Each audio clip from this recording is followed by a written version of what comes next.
And we are here to witness President Joe Biden establish Juneteenth as a national holiday. We have come far, and we have far to go, but today is a day of celebration. It is not only a day of pride, it is also a day for us to reaffirm and rededicate ourselves to action. And with that, I say, Happy Juneteenth, everybody. And with that, I introduce the President of the United States, Joe Biden.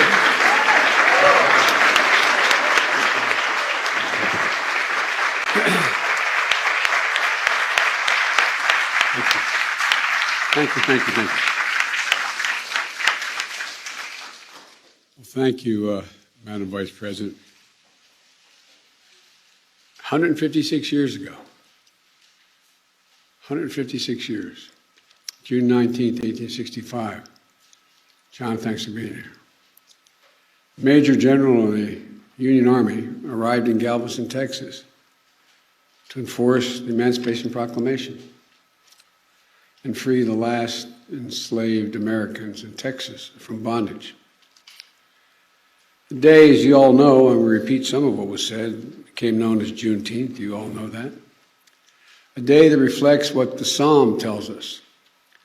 Weeping may endure for a night, but joy cometh in the morning. Juneteenth marks both the long, hard night of slavery and subjugation and a promise of a brighter morning to come. This is a day of profound, in my view, profound weight and profound power. A day in which we remember the moral stain, the terrible toll that slavery took on the country and continues to take. What I've long called America's original sin. At the same time, I also remember the extraordinary capacity to heal and to hope and to emerge from the most painful moments in a bitter, bitter version of ourselves, but to make a better version of ourselves. And today we consecrate Juneteenth for what it ought to be, what it must be, a national holiday. As the Vice President noted, a holiday that will join the others of our national celebrations, our independence, our laborers who built this nation, our servicemen and women who served and died in its defense, and the first new national holiday since the creation of Martin Luther King holiday nearly 4 decades ago. I'm grateful to the members of Congress here today, in particular to the Congressional Black Caucus, who did so much to make this day possible. I'm especially pleased that we showed the nation that we can come together as Democrats and Republicans to commemorate this day with an overwhelming bipartisan support of the Congress. I hope this is the beginning of a change in the way we deal with one another. And we're blessed to mark the day in the presence of Miss Opal Lee. As my mother said, God love her.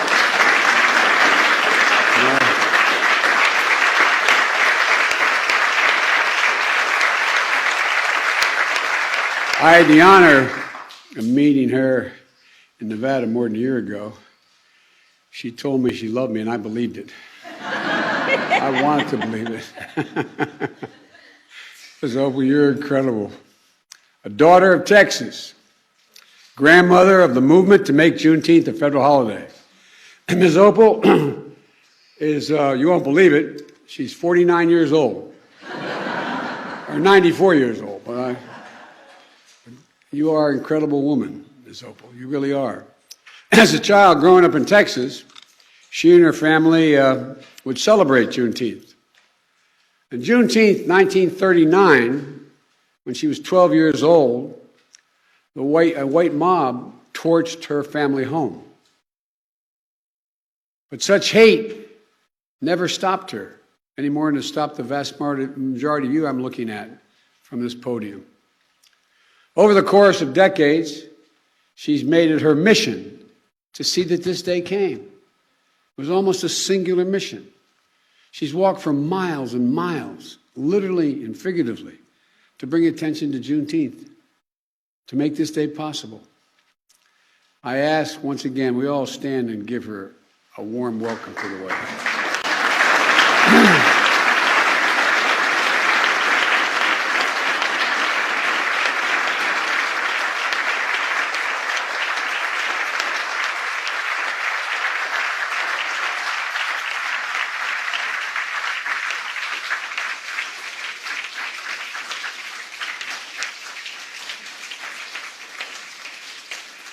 As they still say in the Senate, and I said for 36 years, if you excuse me for a point of personal privilege, as I was walking down, I regret that my grandchildren aren't here, because this is a really, really, really important moment in our history.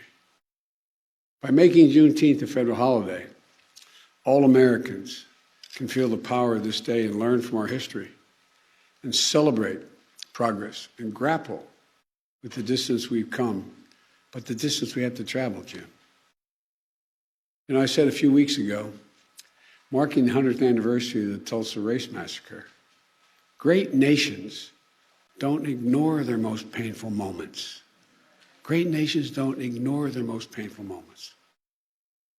They don't ignore those moments in the past. They embrace them.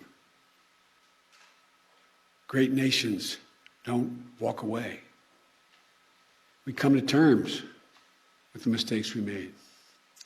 And in remembering those moments, we begin to heal and grow stronger. The truth is, it's simply not enough just to commemorate Juneteenth.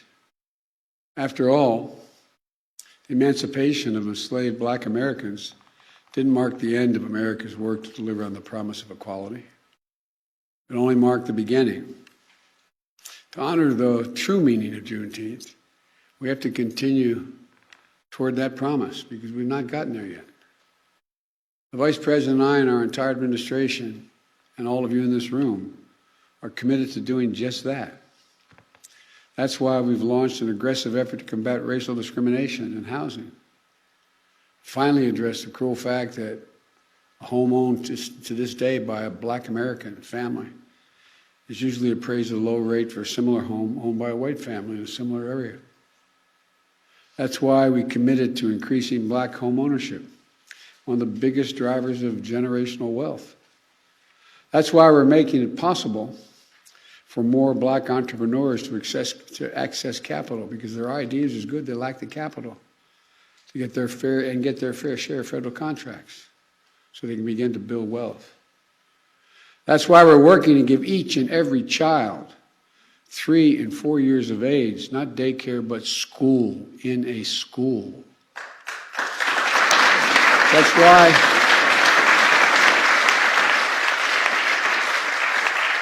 why we're unlocking the incredibly creative and innovation of the history of our historical Black colleges and universities, providing them with the resources to invest in research centers and laboratories to help HBCU graduates prepare and compete for good-paying jobs in the industries of the future. Folks, the promise of equality is not going to be fulfilled until we becomes real in our schools and on our main streets and in our neighborhoods. Our healthcare system, and ensuring that equity is at the heart of our fight against the pandemic.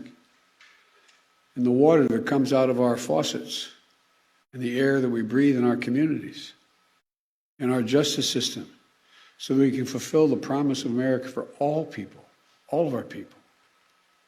And it's not going to be fulfilled so long as the sacred right to vote remains under attack.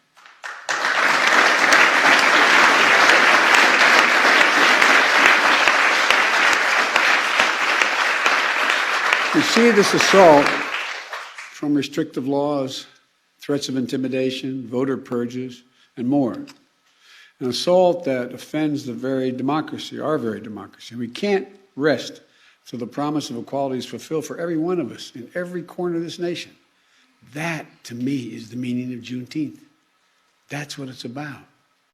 So let's make this very Juneteenth, tomorrow, the first that our nation will celebrate all together as one nation. A Juneteenth of action on many fronts. One of those is vaccinations. Tomorrow, the Vice President will be in Atlanta on a bus tour helping to spread the word like all of you have been doing on life-saving vaccines. And across the country this weekend, including here in Washington, people will be canvassing and hosting events in their communities, going door to door, encouraging vaccinations. We've built equity into the heart of the vaccination program from day one, but we still have more work to do to close the racial gap in vaccination rates. The more we can do that, the more we can save lives. Today also marks the 6th anniversary of the tragic deaths at Mother Emanuel Church in Charleston, South Carolina. A killer, motivated by hate, intending to start a race war in South Carolina. He joined his victims in a Bible study class. Then he took their lives in a house of worship. It's a reminder that our work to root out hate never ends, because hate only hides. It never fully goes away, it hides. And when you breathe oxygen under that rock, it comes out.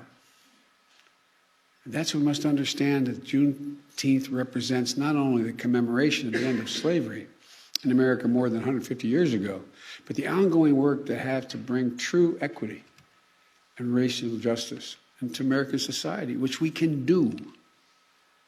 In short, this day doesn't just celebrate the past. It calls for action today. I wish all Americans a happy Juneteenth. I'm certainly in a moment, going to sign into law, making it a federal holiday. And I have to say to you, I've only been president for several months, but I think this will go down for me as one of the greatest honors I will have had as president. Not because I did it, you did it, Democrats and Republicans. But it's an enormous, enormous honor. Thank you for what you've done. And by the way, typical of most of us in Congress and Senate, I went down the other end of the hall first and thanked your staffs, because I know who does the hard work.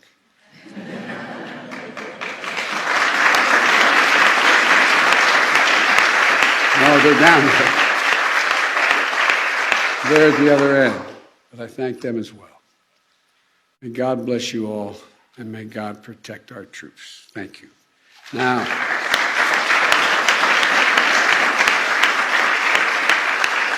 I'd like to invite up, while I sign, Senator Tina Smith, Senator Ed Markey, Senator Raphael Warnock, Senator John Cornyn, Whip John Clyburn, Representative Barbara Lee,